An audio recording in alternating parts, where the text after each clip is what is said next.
Olá, meus irmãos, minhas irmãs, estamos aqui para mais um dia de meditação, né, de leitura da nossa Filoteia, Introdução à Vida Devota de São Francisco de Sales. E estou realmente muito empolgado com essa segunda parte, para que a gente possa crescer aí na vida de oração. Então, lembrando que a gente iniciou a segunda parte ontem, tá? E ali ele falava da necessidade da oração, ele falava já algumas dicas ali práticas, né, sobre a vida de oração. Então nós tivemos aí então, um vídeo um pouquinho maior. Hoje vou até me atentar para que a gente não estenda tanto assim, não fuja do propósito, né, de ser meditações breves que iluminem a sua vida. Mas ontem realmente era preciso, então a gente está tratando de um tema muito importante e que a gente precisava desenvolver. Vamos lá. Agora ele vai iniciar algumas explicações, assim como se eu estivesse dando um método. Ele fala assim, breve método para meditação. Tá? Então, assim, nós vamos fazer meditação, fazer a oração, né, oração mental, e ele vai, então, nos ensinar, como se fosse um passo a passo bem breve, para que a gente consiga fazer, né, esta meditação, e não ficamos aí perdidos. E aí ele fala assim, primeiramente, tá, a gente vai fazer isso, antes mesmo de entrar na meditação, a gente precisa se colocar na presença de Deus. Então, isso, ele fala, então, é como se ele colocasse a oração, mesmo propriamente dito, a meditação, e a preparação para a meditação. Então, como se a gente tivesse essas duas etapas. Então, ele fala assim, mas talvez não saiba, Filoteia, como se deve fazer a oração mental, porque é uma coisa que, por desgraça, no nosso tempo, poucas pessoas sabem. Essas partes que eu dou risada, porque faz mais de 300 anos. Se não sabia naquela época, será que sabe agora? E às vezes a gente acha que está tudo ruim agora, né? Que antes era tudo perfeito, mas já a percepção de São Francisco de Sales já era uma percepção assim de que as pessoas tinham dificuldade de fazer oração mental. Então ele fala que ele vai ensinar um método simples e breve, e ele fala assim, a preparação, então a gente vamos pensar num jogo de futebol, por exemplo. Então os jogadores antes eles têm que fazer um aquecimento para poder entrar em campo, tá? Então assim, nós temos sem o aquecimento, ele não vai, ele pode machucar, sem o aquecimento ele pode não jogar tão bem, demorar muito para engrenar. Então fazer uma boa preparação, um bom aquecimento vai ajudá-lo a jogar bem. A gente está ali por causa do jogo, mas a gente precisa entender que o aquecimento, a preparação faz parte do jogo, porque ela é fundamental para que o jogador desempenhe bem. Tá? Então ele fala assim que nós temos a preparação, e essa preparação ela tem dois pontos. Né? A gente vai trabalhar um hoje e um amanhã. Colocar-se na presença de Deus e invocar sua assistência. Então um pouco a gente fazia isso meio que naturalmente nas meditações, mas também a gente não tinha ainda a explicação de São Francisco de Sales. Então, creio que você vai conseguir aplicar isso melhor até do que a gente fez nas 10 meditações da primeira parte. Tá? Então, ele vai falar assim, bom, vamos falar então de como se colocar na presença de Deus. E aí ele vai dar aqui para a gente 4 meios para se colocar na presença de Deus. E aí eu já vou ler o último parágrafo, só para você entender melhor. O último parágrafo do capítulo, ele fala assim, tu usarás, pois, de um destes 4 meios para pôr tua alma na presença de Deus antes da oração. E não é preciso querer empregá-los todos ao mesmo tempo, mas é só um de cada vez. E isto breve e simplesmente. Então, antes da gente entrar nos 4 meios aí para se colocar na presença de Deus, eu acho muito importante a gente entender que não é um passo a passo. Vou fazer o 1, depois o 2, depois o 3, depois o 4, tá? A primeira vez que eu estava lendo, eu estava meio que nessa percepção. E no último parágrafo ele fala, não, olha, eu estou te dando 4 formas, 4 caminhos, você vai escolher um deles. Isso aqui é algo breve, a gente está falando do aquecimento, a gente não está falando do jogo ainda, tá? Então, maravilha. O primeiro meio, né? Ele fala assim, é você ter uma viva e atenta apreensão da universal presença de Deus. Então ele fala assim, é como você vai parar antes de fazer a oração, você dá aquele momento que você dá aquela respirada, que você fica em silêncio, e você no seu pensamento, no pensamento mesmo, tá? Não precisa ser uma coisa assim formal, Senhor, eis-me aqui, ó, na vossa presença. Antes mesmo de chegar nessa invocação, que é a segunda parte da preparação, vamos primeiro pensar, se dar conta de que estamos diante da presença de Deus e de que Deus se faz presente. Não há um lugar do universo que nós possamos escapar da presença de Deus. Então, isso que é importante. Você pensar mesmo, Deus está em todo lugar. Não tem como eu escapar da presença de Deus. Ele fala assim, os pássaros, de qualquer maneira que voem, eles vão estar com o ar ao seu redor. Né? O peixe está na água, não tem como. A água vai estar sempre em volta do peixe. Para o peixe, a água é o mundo. Né? Então, o mundo, na verdade, é Deus. Né? Não há como nós escaparmos dessa presença de Deus. Não há como nós escaparmos dessa presença de Deus. Ele fala assim, ai de nós, Filoteia, nós não vemos a Deus que nos está presente, e ainda que a fé nos advirta da sua presença, como os nossos olhos não o veem, esquecemos muitas vezes, né, disso, como se ele estivesse muito longe de nós. Então, acho que é importante você pensar o seguinte, poxa, mas eu sei, Fabiano, que Deus está presente em todo lugar. A questão é você parar este momento para se dar conta disso. Para se dar conta. Então, sei lá, eu vou fazer minha oração num retiro, ou estou numa fazenda, estou numa chácara, ou a minha casa tem um jardim, e eu estou ali olhando para aquela criação, e ali eu começo a me dar conta de que Deus se faz presente. Pensar nisso mesmo, porque a gente se esquece. A gente se esquece. A gente precisa se dar conta disso. A gente muitas vezes esbarra em Deus, né? A gente precisa lembrar que Deus está ali. Então ele fala assim, excitar a nossa alma a um pensamento e consideração atenta desta presença de Deus. Então esse é o primeiro caminho, um dos caminhos que você pode escolher para fazer ali seu aquecimento, sua preparação para oração.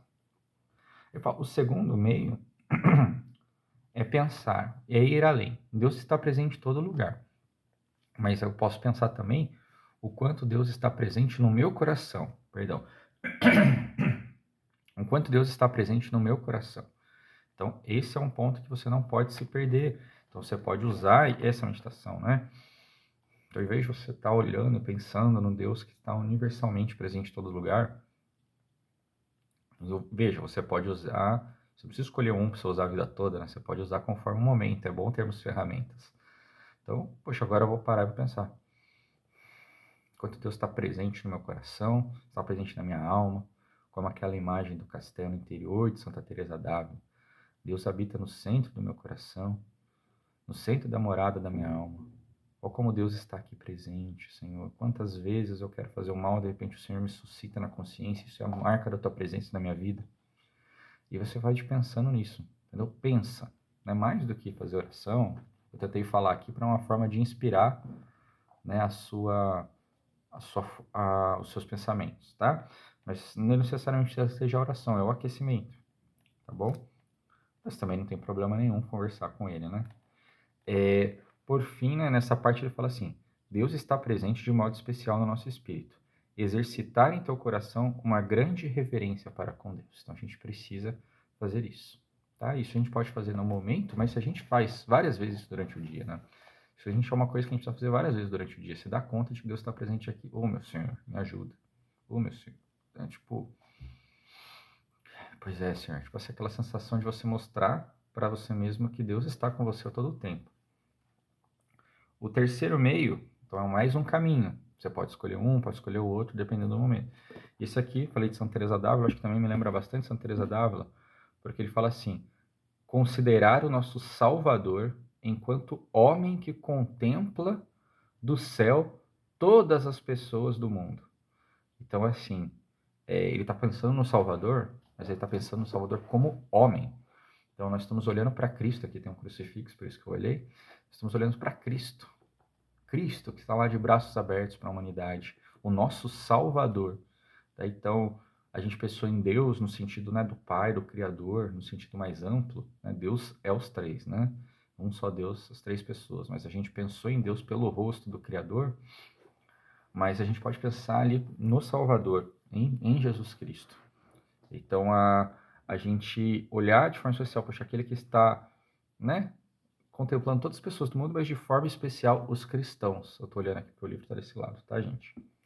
Não é maluco, o cara olha uma vez pra cruz ali, o que ele tá olhando? O que ele tá olhando tá meio uns tiques. Não, é porque esse livro é o bate-papo, esses vídeos são um bate-papo mesmo, né? Então, assim, o Salvador, enquanto homem, ele contempla do céu todas as pessoas do mundo, sobretudo os cristãos. E especialmente aqueles que estão em oração. É assim, né? Deus, poxa, mas Deus ama todos, Fabiano, com certeza.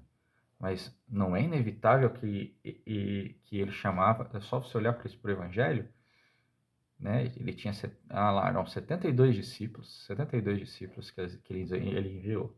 Tinham 12 que ele escolheu. Desses 12, tinham 3 que ficavam mais próximos dele. Tá? E tinha um ainda que ele recostava a cabeça no peito e falava que era o discípulo amado. Então, olha só como que é esse grau de aprofundamento na oração. Então, existe predileção, sim. Existe, né? Todo mundo pode entrar nesse grupo predileto, nesse grupo seleto. Né? É critério da pessoa, mas existe. E Cristo olha para a gente de forma especial. Então, não é para você se sentir orgulhoso, mas você sentir, poxa, se você é próximo dele, então veja essa relação de proximidade dele. Olhe para esse Cristo no céu. Está ali, né? Então você pode pensar um Cristo Rei, né? Às vezes eu faço exatamente pensando no Cristo diante do trono, eu me apresentando diante do trono dele, até pelo nosso carisma no Reino Cristo, eu me apresentando ali como um legionário, como um soldado dele, como um membro do seu exército, como um servo, um cavaleiro dele, né? Poxa, pode ser, não tem problema algum. Você pode pensar também no Cristo crucificado mesmo, né? Não aquele Cristo que se apresenta a Tomé, com as chagas, né? Então, assim, não tem problema. Então, ele é exatamente isso. Pensa nisso. Fala assim, Santo Estevão viu, assim o viu. Então, você pode pensar, por exemplo, como Santo Estevão. Ele viu na ocasião do seu martírio. Cristo ali presente. Também a gente pode pensar como a esposa, né? Vede o ali, está por detrás da parede, olhando pelas janelas, espreitando pelas grades. Um Deus que está no céu, né? Ele subiu ao céu. Então, quando você medita aquele mistério da ascensão de Cristo. E o quarto meio, então, o quarto caminho, mais uma vez, né? Não é uma escadinha para fazer 1, 2 ou 3. É 4 ferramentas que você pode escolher para se aquecer para o jogo. E aí fala assim, é servir-se da simples imaginação. Então acabei meio que invadindo as competências de um meio e outro aqui, falando até da imaginação do Cristo Rei lá, né? Mas todos, de certa forma, utilizam um pouco da nossa imaginação. Mas de forma especial aqui, mais uma vez eu vou citar Santa Teresa d'Ávila. Santa Teresa d'Ávila fala que a oração é tratar de amizade. E aqui, São Francisco de Sales, ele fala exatamente isso. Ó, pensa no Salvador, na sua sagrada humanidade, como se estivesse perto de nós, como um amigo, aquele amigo que está aqui. Então, como se você estivesse do lado de Cristo, né? Então, aqui no Reino Cristo nós temos muito aquela imagem do Cristo, né? Bem humano, assim. E você tem, por exemplo, lá o seriado The Chosen e tal, que mostra esse Cristo no meio das pessoas. E eu acho que é interessante você pensar um Cristo, né? Próximo a você, como se você estivesse vivendo. Eu lembro daquela música do Vida Reluz que fala assim, né? Vem, Senhor Jesus, olhar o povo ao teu redor me faz lembrar a multidão lá no caminho. Quantas vezes eu estive em retiro e Jesus Eucarístico, né? Passando ali, e eu lembrando exatamente daquelas pessoas, o que está acontecendo aqui é o mesmo que aconteceu naquela época, né? Jesus andando no meio do povo, né? Derramando a sua graça, as pessoas clamando por ele. Poxa, pensa nisso. Poxa, Jesus está aqui também da mesma forma como ele estava passando e fazendo milagres e pregando. Ao mesmo tempo, ele pode estar sentando do seu lado aqui, como ele sentava junto com os discípulos para comer. Então, eu acho que é legal fazer esse pensamento. Poxa, eu estou aqui para tratar com o meu amigo. Eu estou aqui para tratar com aquele que é o amigo da minha alma. E aí, São Francisco de Sales até fala disso. Ó, você força a sua imaginação a pensar nisso. Contempla sobre isso. Mas se o Santíssimo Sacramento estiver ali, a presença não é só imaginativa, ela é real. Então, olha ali para o tabernáculo, ou olha ali para o Santíssimo exposto e pensa, olha, Cristo está aqui, tá? E depois você pode até exercitar a sua imaginação nesse sentido. Mas esforça o teu olhar ali, pensa, Cristo está aqui. Então, são 4 meios, e mais uma vez eu vou ler o último parágrafo. Tu usará, pois, um destes 4 meios. Tá? E ele fala aqui, de modo breve. Tá? Então, você escolhe um e vai fazer de modo breve. Tá? Não é pra você não precisa gastar toda a sua meditação nisso, porque você vai meditar, você vai olhar para Cristo, você vai conversar. Também não é ficar cronometrando, puxa, fiz rapidinho, mas a ideia é, vamos ser mais espontâneos e naturais. Você respirar fundo, você fazer esse pensamento e depois nós vamos para invocação, que é o vídeo que nós publicaremos amanhã, tá bom? Então fiquem com Deus, um ótimo domingo a todos. Estamos aí amanhã para começar bem a semana.